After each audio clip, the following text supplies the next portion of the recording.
आज की वीडियो में हम डिस्कस करेंगे IRFC शेयर के बारे में, जो इंडियन रेलवे से जुड़ा हुआ है।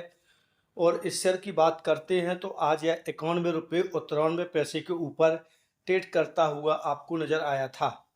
इस शेयर की एक खासियत है कि लगभग आज 7% के करीब यह शेयर ड्रॉप होता हुआ नजर आया। और इस शेयर की एक और बड़ी खासियत है कि रेलवे सेक्टर से जुड़ा होने के कारण इसे लगातार टेंडर मिलते ही रहते हैं। अगर हम चार्ट पैटर्न पर ध्यान दें तो आज की गिरावट भले ही 7% के करीब हो, लेकिन अगर हम देखें तो यह डिप धीमे धीमे होती हुई नजर आई थी। यहाँ पर यदि हम और आगे चार्ट पैटर्न पे एनालिसिस करें 6 महीने के पे, तो लगभग 25% की भारी भरकम गिरावट भी आपको देखने को मिली होगी, जो धीमे धीमे नीचे की ओर शेयर आपको जाता हुआ नजर आ रहा होगा। यहाँ पर डरने की ज़रूरत नहीं है। 25% भली ही गिरावट हुई है, लेकिन शेयर अच्छा है। यदि आप धीमे धीमे इसको बाय करते हैं तो आप बड़ा अच्छा मुनाफा कमा सकते हो। पूरे साल में बात करें तो भी डिप ही दिखाई दी होगी, लेकिन यदि हम बात करते हैं 5 साल में तो इसके द्वारा अभी भी दिए गए रिटर्न लगभग 272% हैं। ये बात जरूर ध्यान रखना है कि ऐसे शेयर बहुत ही कम मिलते हैं जो कम प्राइस पे और अच्छे होते हैं। हम आगे कंपनी की प्रोफाइल के बारे में ही बात करते हैं तो IRFC भारत की एक नवरत्न कंपनी है जो भारतीय रेलवे के लिए वित्त जुटाने का कार्य करती है। यहाँ इस कंपनी का व्यवसाय बहुत ही कम जोखिम वाला है और इसका मुख्य ग्राहक देखें तो इंडियन रेलवे ही दिखाई देती है। ये जो तथ्य हैं इस कंपनी को ज़्यादा पावरफुल बनाने का कार्य करते हैं और से लगातार वित्त का प्रबंधन होने के लिए भी व्यवस्था करते रहते हैं। अगर हम कंपनी की मुख्य बातें जानें तो रेलवे परियोजनाओं को वित्त उपलब्ध कराने का कार्य करती है। सरकार का इसे विशेष रूप से समर्थन प्राप्त होता है और NPA की बात करें तो इसका लगभग 0 ही रहता है। नियमित डिविडेंड देने वाली एक कंपनी है और रेलवे कैपेक्स बढ़ने से दीर्घकालीन अवसर दे सकती है। यहाँ एक प्लस पॉइंट है। वहीं अगर हम बात करते हैं वित्तीय प्रदर्शन के बारे में तो 2026 में PAT लगभग 7,009 करोड़ रहा, जो पिछले वर्ष के मुकाबले 7.8% अधिक था।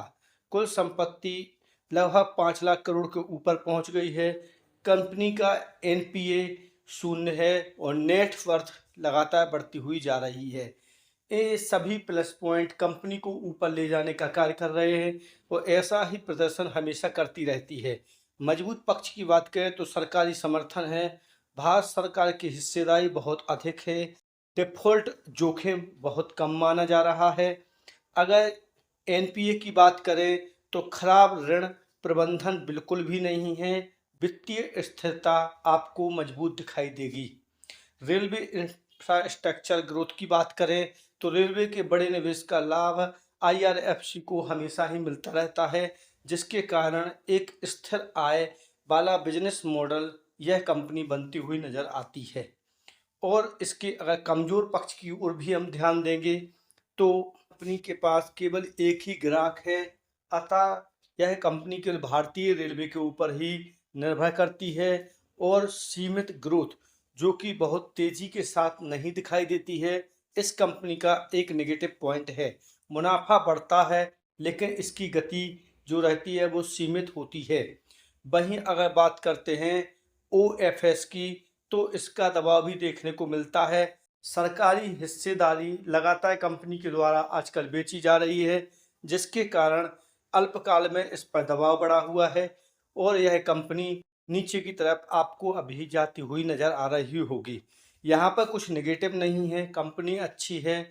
यदि आप बात करें 3 से 5 साल में दृष्टिकोण देखें तो रेलवे का आधुनिकीकरण हो रहा है, जिससे निवेश बढ़ने की संभावनाएं हैं और IRFC को लाभ मिल सकता है।